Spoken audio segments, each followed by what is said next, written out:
Alors, je suis en compagnie pour l'instant donc de notre hôtesse, Marie-Pierre Monet, et puis d'une guest star qui est Nathalie Poncelet, qui vient du Grand-Duché de Luxembourg. Et donc, je vais commencer par Madame Poncelet, justement. Alors, on avait déjà un petit peu prévu cela. Donc, comment faites-vous de l'astrologie? Comment pouvez-vous aider les gens qui viennent vous voir par l'astrologie quand il s'agit de décider de l'opportunité d'une action, par exemple? Ou est-ce qu'il faut le faire tout de suite? Est-ce qu'il faut attendre? Et puis, d'une manière générale, est-ce que c'est l'essentiel de votre travail ou est-ce que pour vous l'astrologie a bien d'autres applications? Elle a d'autres applications, oui, disons que c'est une grande partie, c'est ça aussi. Moi, je regarde les transits en général, et puis alors, je veux dire que je voyage facilement dans le monde astral. Ah oui, donc alors je vous vais, aussi. je vais aller plutôt chercher les réponses par rapport à ce que je vois dans le thème, je vais aller chercher la réponse, voir si c'est le bon moment ou pas. Ah, et là, je saurai exactement. Ah d'accord, donc ça c'est... Oui. Donc je combine les deux. D'accord.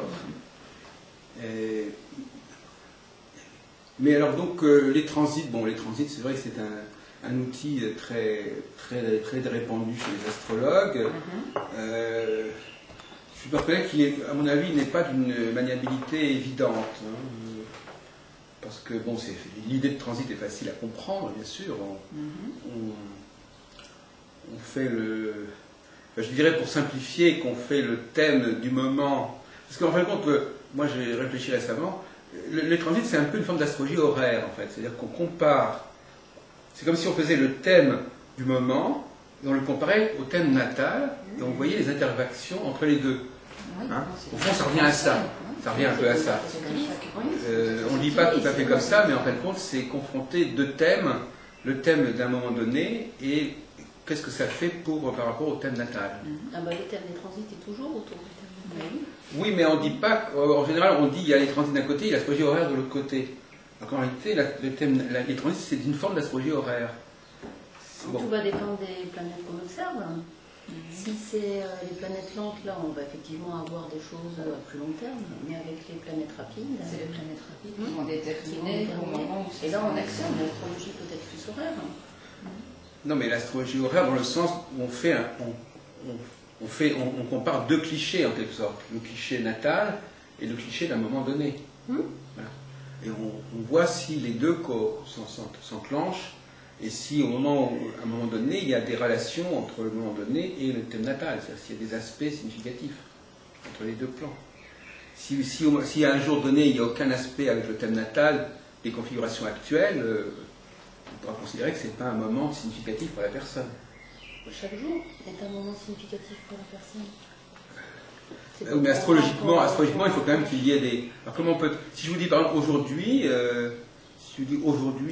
est-ce que c'est un jour qui... Qu'est-ce que je peux faire d'intéressant aujourd'hui? Vous allez donc regarder les planètes qui sont aujourd'hui, vous allez voir... Alors moi, je ne travaille pas avec les transits. Ah oui, donc c'est ça. Alors, il faudrait aussi... oui, il y a une grande diversité. Alors, vous travaillez avec quoi? Je travaille avec le thème natal et la révolution solaire et, et la lune progressée. La lune progressée, voilà. Donc c'est ce qu'on appelle les progressions. Donc les transits, c'est vrai que... Non, moi j'utilise les transits. Oui. Mais ça, ce sont les deux grandes écoles, en fait. Deux grandes écoles. Là où on a une sensibilité ou une affinité avec les deux, on peut l'avoir avec les deux, mais c'est vrai que moi c'est plus orienté vers la révolution solaire.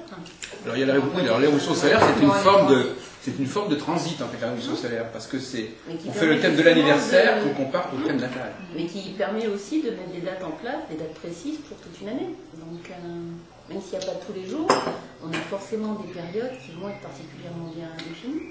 Oui, puis d'ailleurs la révolution solaire, vous pouvez aussi faire des progressions dans la révolution solaire. Enfin, vous pouvez éventuellement savoir à quel moment ce qui est dans la révolution solaire va se concrétiser au cours de l'année. Alors vous avez... alors les progressions, vous connaissez quand même les progressions.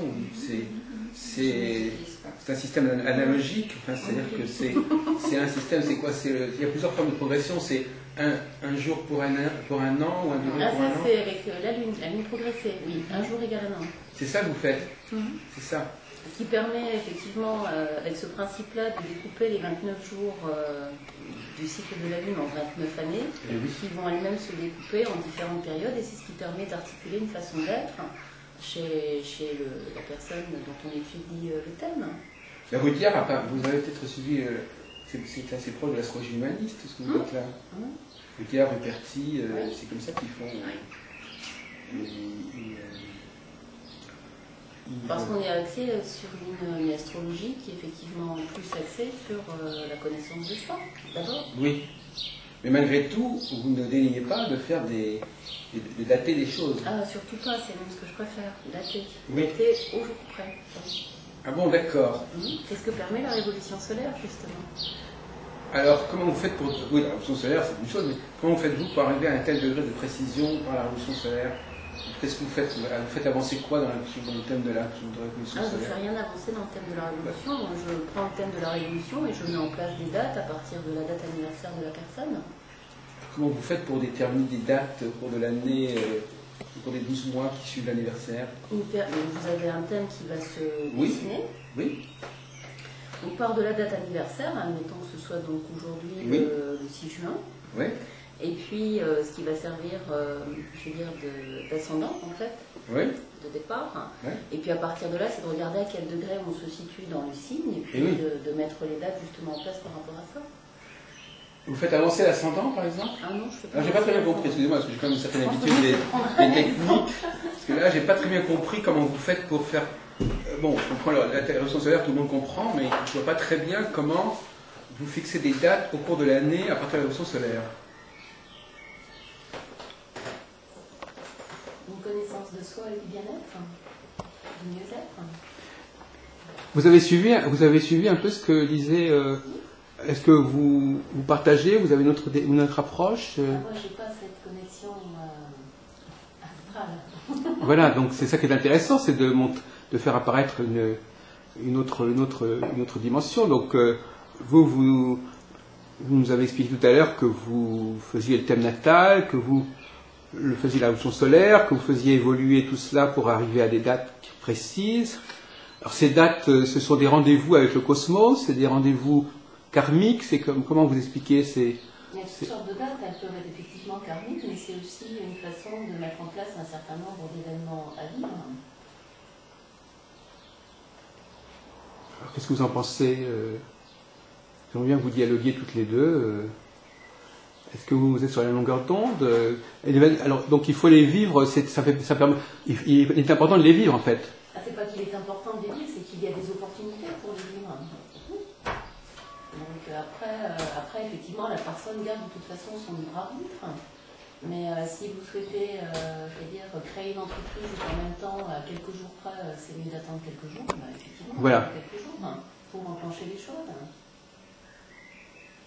En même temps, on revient sur l'univers qui fait qu'un certain nombre d'événements peuvent aussi se mettre en place, qui font que naturellement, ça ne se mettra pas en place avant une date donnée.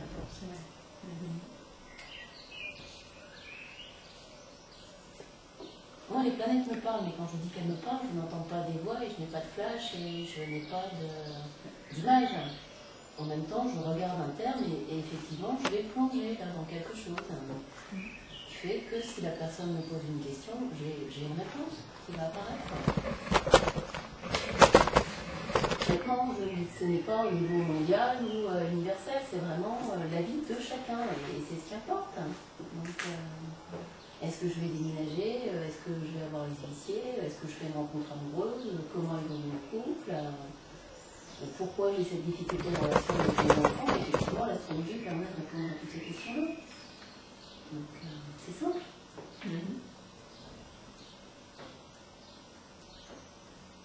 Ça vous laisse sans d'ailleurs. Donc vous n'êtes pas trop dans l'astropsychologie finalement, si aussi, bien si aussi. Oui. C'est même la première chose qui fait que c'est d'abord le caractère de la personne. Moi, je commence toujours par l'étude du thème natal, parce que la première chose que je regarde, justement, c'est si l'enfant a été désiré ou pas par ses deux parents. Et à partir de là, de voir comment s'est passée la naissance, l'enfance, l'adolescence, la vie d'adulte, et comment elle se construit. Et je ne travaille que sur une personne. Voilà. C'est-à-dire, on travaille sur une personne, c'est-à-dire... Sur la personne qui est devant moi. Oui, mais c'est... Et non pas... Vous voulez dire qu'on pourrait travailler sur plusieurs personnes? Ah non, non, non. Non, On peut après rapprocher. Dans un thème, vous allez trouver la famille, vous allez ah oui, c'est ça. trouver les amis, les relations professionnelles, amicales, on a tout ça. Et la personne qui vient en consultation, ce qui l'intéresse, je veux dire, le sujet principal, c'est elle-même. Donc, et c'est effectivement de sortir et d'aller nettement mieux. Et de voir au fur et à mesure d'un entretien un visage qui s'éclaire, un visage qui se dégage, et puis des nœuds qu'on va chercher et qu'on va effectivement identifier et ôter. C'est aussi le travail de l'astrologue. Mais vous appartenez à... Tout à l'heure, on avait parlé de Rudyard, Ruperti, vous êtes proche de ce mouvement-là, mouvement humaniste? Tous les mouvements, moi je suis très curieuse, donc tout m'intéresse. Pas plus l'un que l'autre, ou moins que l'autre. Donc, bon, par exemple, tout à l'heure, vous nous disiez, dans une année, il y a des moments culminants, c'est ça? Oui, des points forts, des dates précises. Vous êtes en mesure de dire, voilà, c'est ce moment-là, cette période de l'année qui va être Si vous souhaitez déménager, marquant. ça se marque effectivement davantage à cette période de l'année qu'à une autre. Si vous partez en vacances, on va retrouver aussi un certain climat favorable à un voyage, ou alors un voyage, mais on peut égarer des papiers. On a des tas d'informations, de détails qui apparaissent. Ça dépend notamment des maisons astrologiques. Des maisons, des planètes, des signes, du thème natal. C'est toujours un ensemble à étudier, ça n'est pas qu'un point. C'est ça surtout. C'est toujours une vue d'ensemble avec à la fois un côté macroscopique et microscopique. C'est les deux. Et est-ce que vous avez abordé la question, comme le font beaucoup d'astrologues, de l'avenir de notre époque, de la société, des problèmes actuels, de la crise actuelle? Non, je laisse ce soin à d'autres. Oui. C'est pas du tout ma façon de travailler. Moi, je travaille sur l'individu, c'est tout.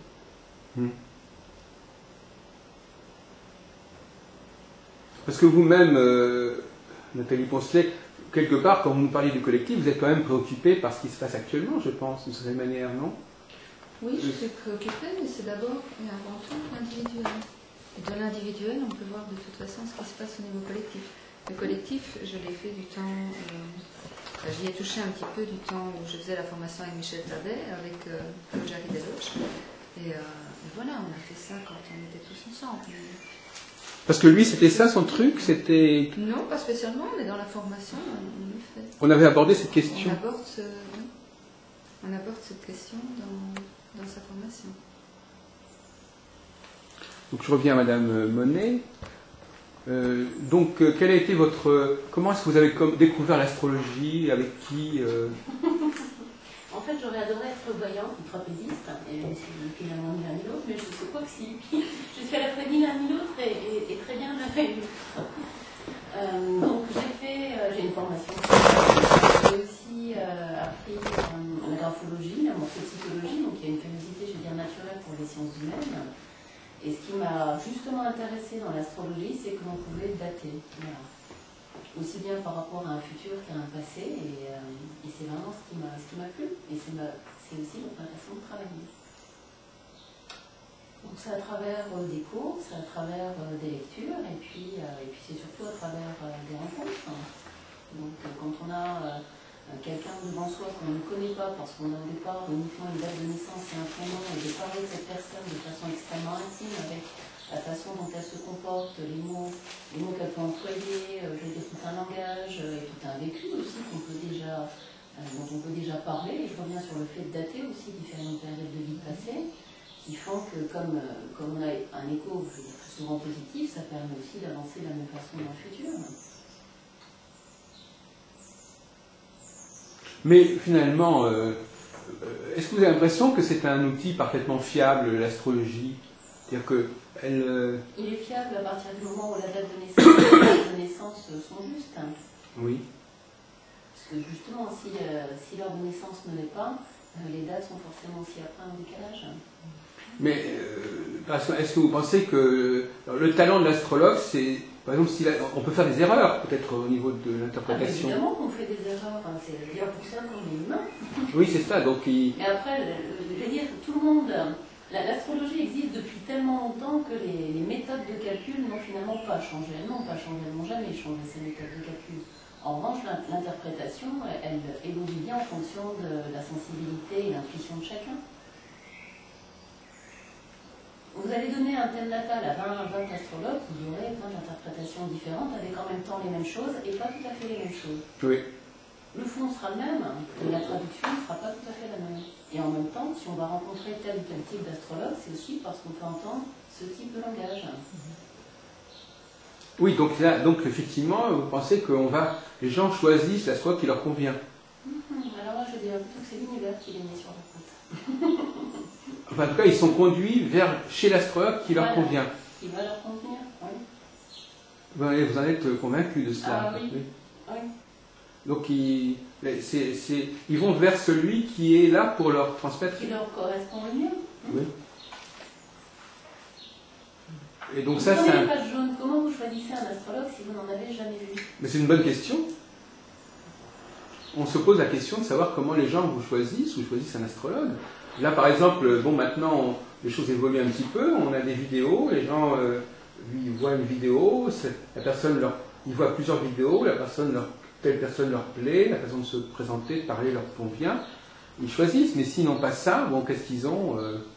Ils ont déjà une rencontre. Comment? Ils ont déjà au départ une rencontre. Une rencontre, quelqu'un qui... aussi que quelqu'un cherche à consulter, c'est souvent lié, je veux dire, à un sentiment d'immense et de profonde solitude. Donc de lire quelqu'un que je ne connais pas et qui me connaît finalement aussi intimement, je vais aussi pouvoir lâcher des peurs quelquefois, faire des compréhensions et puis surtout avancer beaucoup plus loin sur ma propre route. Quel est le rôle de l'astrologue? Ah ben ça aussi, tous les astrologues n'ont pas la même conception de leur rôle, mais effectivement, vous parlez un peu de l'astrologue comme de quelqu'un qui a des choses à transmettre à certaines personnes, et ces personnes donc sont conduites à aller vers la personne qui a des choses à leur transmettre. Mais ça c'est vrai aussi dans la voyance, effectivement. D'après ce que vous dites, on est conduit à aller vers la personne qui va vous dire les choses d'une certaine manière, et cette manière, c'est celle qui vous est proposée. Vers la bonne personne, pour soi. Oui. Donc ça suppose que les gens qui vont voir l'astrologue sont guidés. Oui. Alors quelles sont quelles sont les forces qui interviennent? Parce que ça, on entend des questions. Alors, de toute façon, c'est pas forcément une question de force. C'est après le fait d'avoir fait des rencontres, on va parler du bouche à oreille, ça, c'est évident que le bouche à oreille va en faire partie. Et ben voilà. Vous pouvez faire de la publicité, et en même temps, la publicité n'amènera personne. Donc, tout dépend de ce que vous dégagez. Et le bouche à oreille, ça sera vers des gens qui se connaissent, qui sont en phase entre eux. Qui, eux, ne consultent pas forcément, mais qui peuvent vous dire, tiens, j'ai entendu parler d'un astrologue ou d'une astrologue, peut-être que...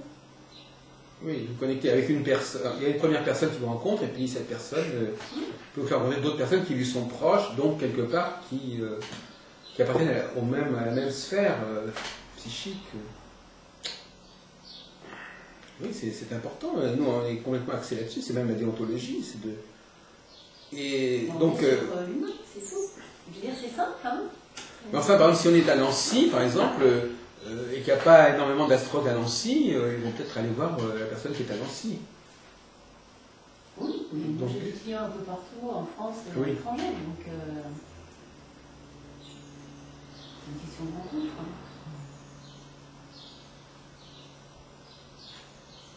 Donc finalement, ce que vous allez dire à la personne, c'est ce qui va sortir de vous, de ce que vous allez avoir à dire, de son thème, et de ce que vous allez ressentir de son thème, c'est ce qui lui est adressé. Ça lui est adressé à elle. Du premier jour de sa vie jusqu'au dernier. Donc, d'une certaine manière, attendez, vous avez dit que l'astrologue, lui, il peut couvrir l'ensemble de la vie de la personne. C'est ça, c'est un pouvoir considérable. Et c'est surtout, alors là, c'est le thème natal qui permet cela. Parce qu'on n'a pas le temps de faire l'évolution solaire de toutes les années que la personne va traverser. Ça dépend combien de temps elle vous suit. Oui, alors donc effectivement le thème natal, donc la personne... Le thème natal, ça amène d'abord la connaissance de soi. C'est d'abord et avant tout la connaissance de soi et la compréhension.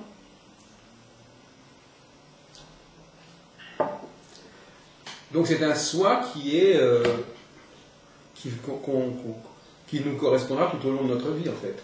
Avec toutes les évolutions, ça en a. Ah oui, d'accord. Évolution et dans un sens. Oui. Mais alors ça bouge ou est-ce que c'est cyclique ou est-ce que ça bouge simplement? C'est ce qui s'appelle le rythme des planètes. Oui, mais justement, à force d'avoir beaucoup de rythmes de planètes, on a l'impression parfois que c'est un avis qui est assez répandu actuellement que on peut faire bouger toutes les planètes, mais à la fin, les gens ne comprennent plus très bien quelles sont les grandes lignes. Les planètes, c'est elles qui bougent, c'est pas nous qui décidons de les faire bouger. Non, mais je veux dire que c'est pas toujours facile d'y voir clair dans tout ce mouvement des planètes. C'est ce qui fait que certains sont plus sensibles au transit ou aux réductions solaires.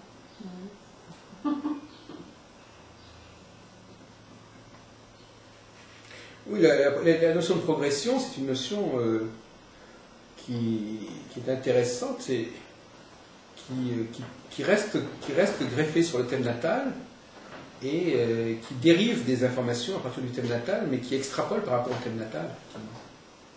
C'est-à-dire à partir du seul thème, parce qu'en fin de compte, c'est une technique qui était certainement très ancienne, puisque à une époque on n'avait pas d'éphéméride.